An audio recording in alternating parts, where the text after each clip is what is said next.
आदाब दोस्तों, मैं मोहम्मद खालिद स्ट्रांग सिग्नल में आपका स्वागत है। दोस्तों, आज बातचीत करते हैं जम्मू कश्मीर के अंदर जो असेंबली सेशन ख़त्म हुआ। इस असेंबली सेशन के ऊपर आपको लगातार बाय पार्ट्स में वीडियो मिलेंगी, जिसमें जो कैग की रिपोर्टें आई हैं और जिसमें जो जितने भी बिल प्राइवेट मेंबर बिल आए हैं, कितने रिजेक्ट हुए, कितने एक्सेप्ट हुए और कौन-सा बिल कैसे पब्लिक को अफ़ेक्ट करेगा या पब्लिक के फ़ेवर में, हित में होगा।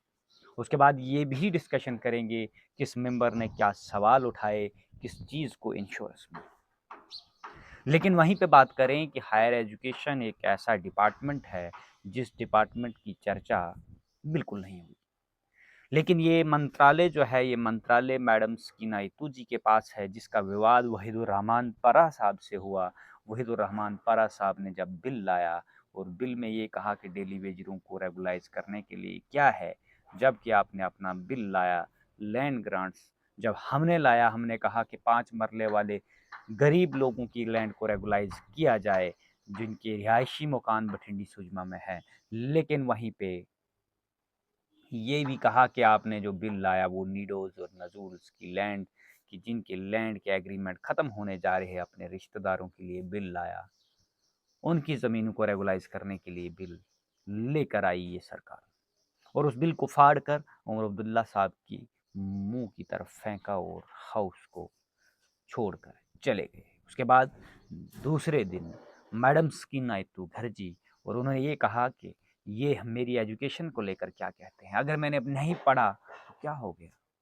इनको क्या मतलब है उससे? कोई भी अगर एजुकेशन पॉलिसी के तहत जो मंत्रालय मैडम सकीना इत्तू जी के पास है, उसमें जो लोग रिक्रूट करने हैं, वो उनकी रिक्रूटमेंट को लेकर मैडम सकीना इत्तू जी का क्या कहना है और क्या किया, ये कभी नहीं पता। आज हम आपको विस्तार से खबर बताने जा रहे हैं, लेकिन सबसे पहले ये विनती है कि इस वीडियो को से ज़्यादा लोगों तक पहुँचाएँ और इसको शेयर कीजिए।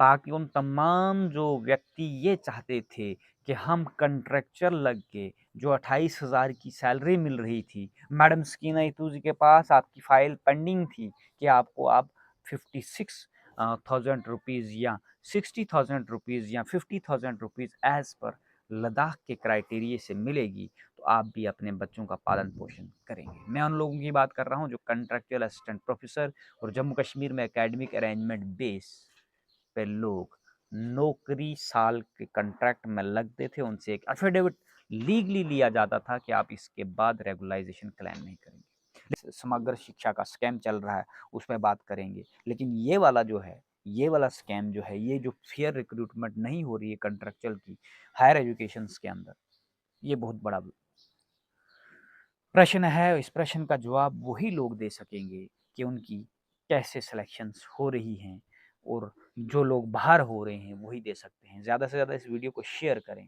इसमें ट्रांसपेरेंसी कैसे आए?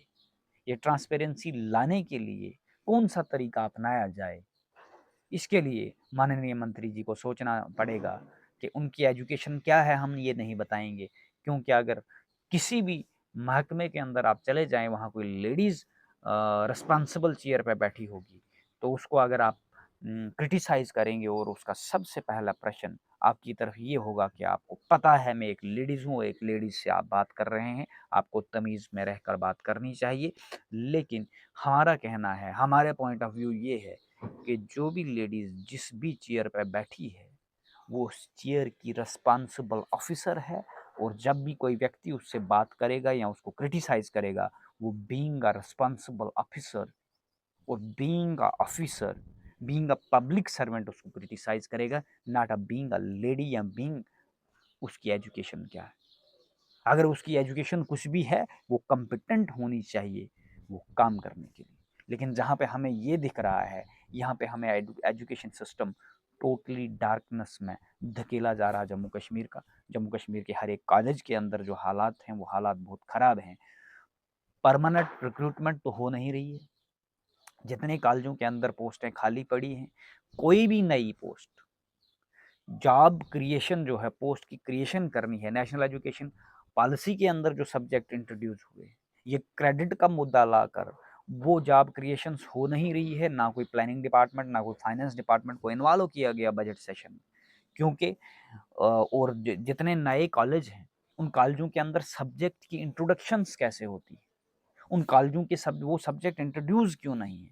आप फिजिकल एजुकेशन की बात करें, फिजिकल एजुकेशन का सब्जेक्ट कितने कॉलेजों में है? आप खुद रिसर्च करिए जम्मू कश्मीर के अंदर। लेकिन health and wellness compulsory subject बना दिया गया नेशनल एजुकेशन पॉलिसी में। कितने कॉलेजों में पढ़ाया जा रहा है इफेक्टिवली?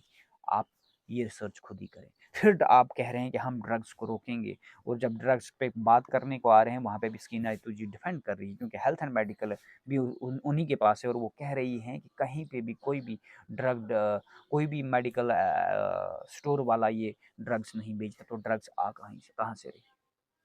ये सारे क्वेश्चनों के जवाब आप सरकार से पूछिए, एक-एक व्यक्ति पूछिए, तो ही इन सिस्टम के अंदर ट्रांसपेरेंसी आ सकती है। आप एक व्यक्ति है जो रोज़ सोशल मीडिया के ऊपर गलत अफ़वाहें फैलाता है और सरकार की चापलूसी करता है, और वो ये कहता है कि आज सारे एकेडमिक अरेंजमेंट वाले कोई भी ऑर्डर देखता है, अब उसकी क्या एजुकेशन है, वो कहाँ से ये खबरें लाता है, ना तो वो कोई न्यूज़ रिपोर्टर है।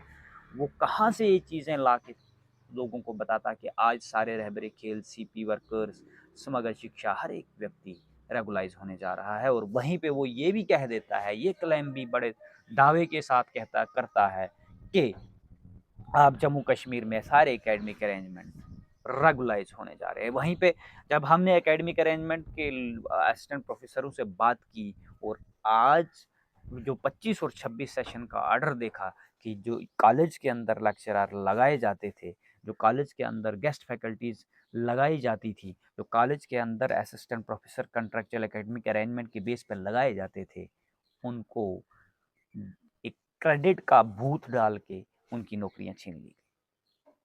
वो इस तरह से है कि जब से डायरेक्टर एजाज साहब बने हुए हैं, तब से, इससे पहले जो एकेडमिक अरेंजमेंट की सिलेक्शंस जम्मू में अलग और कश्मीर डिवीजन में अलग अलग होती थी।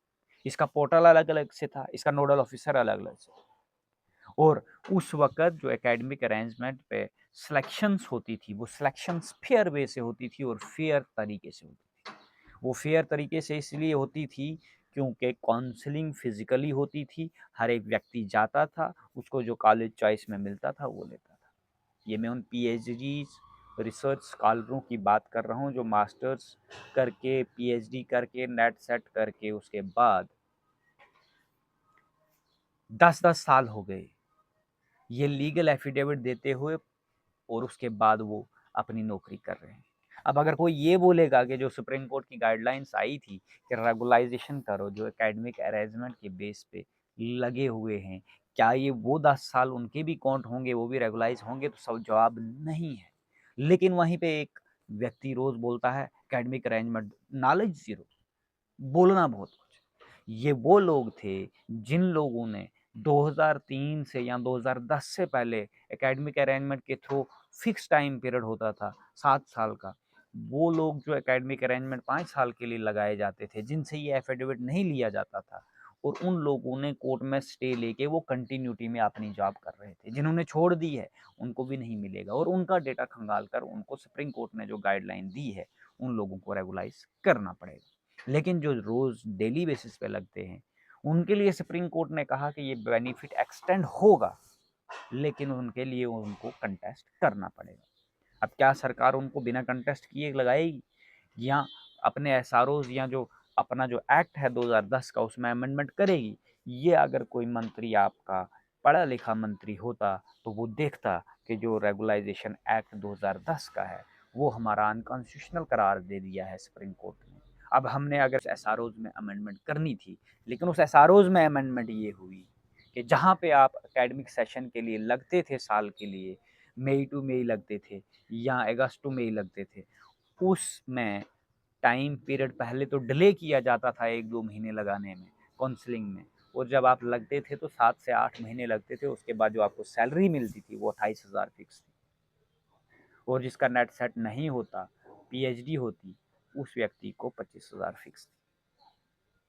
अब आप इस 25,000 लेने से भी, जब से एनसी सरकार आई है और ये नया डायरेक्टर बना है, ये लेने से भी गए, क्योंकि अब क्रेडिट का भूत आया, जहाँ कॉलेज के अंदर 16 क्रेडिट होंगे, वहीं एक फैकल्टी दी जाएगी। वैसे ही बात करें इस डिपार्टमेंट के साथ, एक और डिपार्टमेंट एजुकेशन डिपार्टमेंट के साथ जुड़ा हुआ है, वो youth service and sports department है। जो youth service and sports department की हायर एजुकेशन के लोग, जो हायर एजुकेशन में ऑब्जर्व होते हैं, जो पीटीआई फिजिकल एजुकेशन इंस्ट्रक्टर कॉलेजों के अंदर है, उन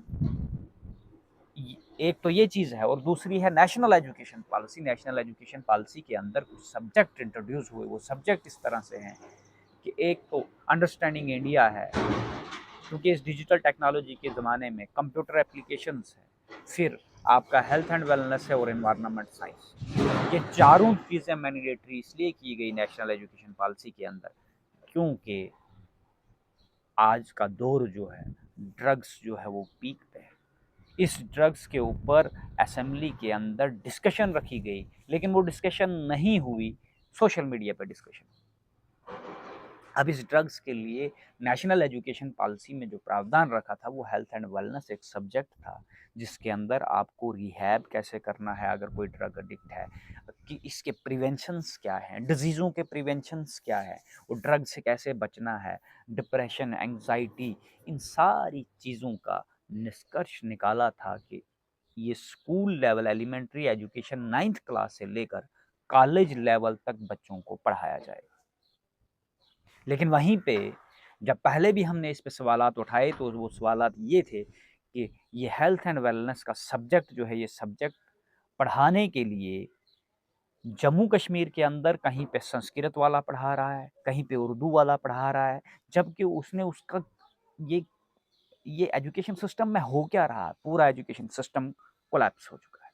जब ये सवालात हमने पूछे, जब हमने आरटीआई में डेटा कलेक्ट किया, तो कहीं पे एनवायरनमेंट साइंस वाला हेल्थ एंड वेलनेस पढ़ा रहा है, और कहीं पे होम साइंस वाला पढ़ा रहा है। जबकि इसमें एलिजिबिलिटी क्राइटेरिया जो था, वो फिजिकल एजुकेशन में मास्टर्स या फिजिकल एजुकेशन के अंदर जो पीएचडी लोग थे, उनका क्राइटेरिया था, और प्लस नेट सेट अगर वो होते, हायर क्वालिफिकेशन वो थी, मिनिमम क्वालिफिकेशन मास्टर्स से मैक्सिमम क्वालिफिकेशन पीएचडी, ये लोग लगाए जाते थे।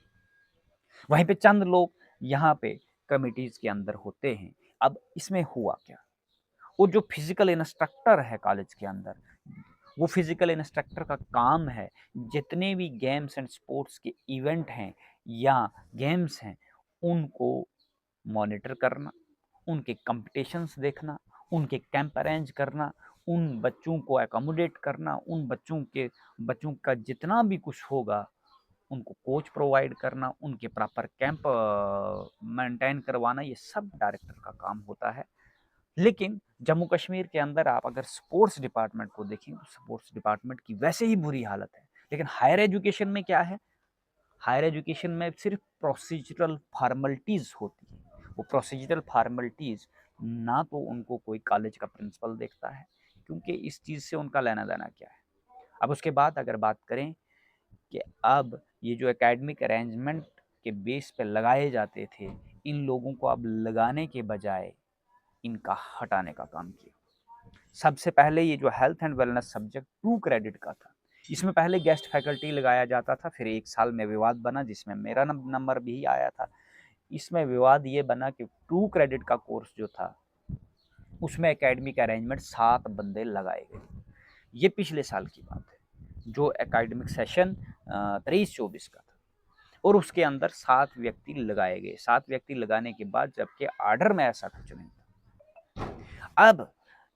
अब के डायरेक्टर साहब, जब अब वो रिक्रूटमेंट करने लगे, जब डायरेक्टर बदल गए, तो उन्होंने अब जो रिक्रूटमेंट शुरू की है कि हेल्थ एंड वेलनेस सब्जेक्ट का नाम ही पोर्टल से हटा दिया। अब जो फिजिकल एजुकेशन का इंस्ट्रक्टर लगेगा कॉलेज के अंदर, या फिजिकल एजुकेशन का सब्जेक्ट कहीं पे पढ़ाना है, वहाँ पे 16 क्रेडिट कॉलेज के अंदर होने चाहिए, उसके बाद ही वो पढ़ाए। अच्छा, एक और नई चीज़ लाई, जो बीपीएड का, जिसने एमपीएड की उसको बीपीएड कंपलसरी पहले करनी है, उसके बाद ही उसकी एमपीएड होती थी। लेकिन पहले जो लोग करते थे, वो डायरेक्टली बीपीई जिन्होंने की होती थी, या फिजिकल एजुकेशन में बैचलर डिग्री की होती, वो मास्टर्स डायरेक्टली कर सकते थे। अब अगर किसी व्यक्ति ने बीपीएड नहीं की होगी, वो फॉर्म ही नहीं फिल कर सकता है। अगर उसने बीपीएड की डिग्री वहाँ पे नहीं डाली है, ये चीज़ चेंज होगी। लेकिन एलिजिबिलिटी क्राइटेरिया कहीं भी वो ऑर्डर चेंज नहीं किया गया। जो पिछले सदियों से चलते आ रहा वैसे ही चल रहा है। एक स्टैट्यूटरी रूल है, उसको चेंज करने के लिए, उसको अमेंड करने के लिए मैडम सकीना यतूजी के पास पूरी पावर थी। लेकिन ये उस व्यक्ति को पता होगा, उस कैबिनेट मंत्री को पता होगा कि मैं इस ऑर्डर को चेंज कर सकती हूँ। जो बिल लाना पड़ेगा, उसके लिए बिल लाकर मैं इसको चेंज कर सकती हूँ, सैलरी को बढ़ा सकती हूँ, मैं इन व्यक्तियों को नौकरी दे सकती हूँ। लेकिन जहाँ कॉलेजों के कॉलेज सारे खाली पड़े हैं, वहाँ पे ये 16 क्रेडिट, कि जिसके पास 16 क्रेडिट होंगे जिस कॉलेज के अंदर, पहले वर्कलोड पे होता था, अब 16 क्रेडिट की बात आ गई। अब अगर किसी कॉलेज के अंदर हेल्थ एंड वेलनेस पढ़ने वाले बच्चे 50 होंगे तो उनको प्रोफेसर नहीं मिलेगा, 100 होंगे तो उनको प्रोफेसर नहीं मिलेगा। अब आप अंदाज़ा लगाइए कि जहाँ 16 क्रेडिट नहीं होंगे फिजिकल एजुकेशन के, तो वहाँ पे फिजिकल एजुकेशन का कोई भी एम्प्लॉय नहीं लगेगा। अब दूसरी चीज़, जो फिजिकल इंस्ट्रक्टर लगे हैं, उसमें भी 52 पोस्टें जो खाली हैं, जो नए रिक्रूटर्स हैं, अभी उनकी ज्वाइनिंग नहीं हुई, कॉलेज फिर भी खाली, वहाँ पे कोई कंट्रेक्चुअल नहीं लगाया जा रहा है। जो कंट्रेक्चुअल लगाए जा रहे हैं वो पीटीआई लगाए जा रहे हैं, फिजिकल एजुकेशन के नहीं लगाए जा रहे, हेल्थ एंड वेलनेस के नहीं लगाए जा रहे। और उन जगहों पे उन पीटीआईयों को फोर्सफुली कहा जा रहा है कि आप ये वाला काम करें।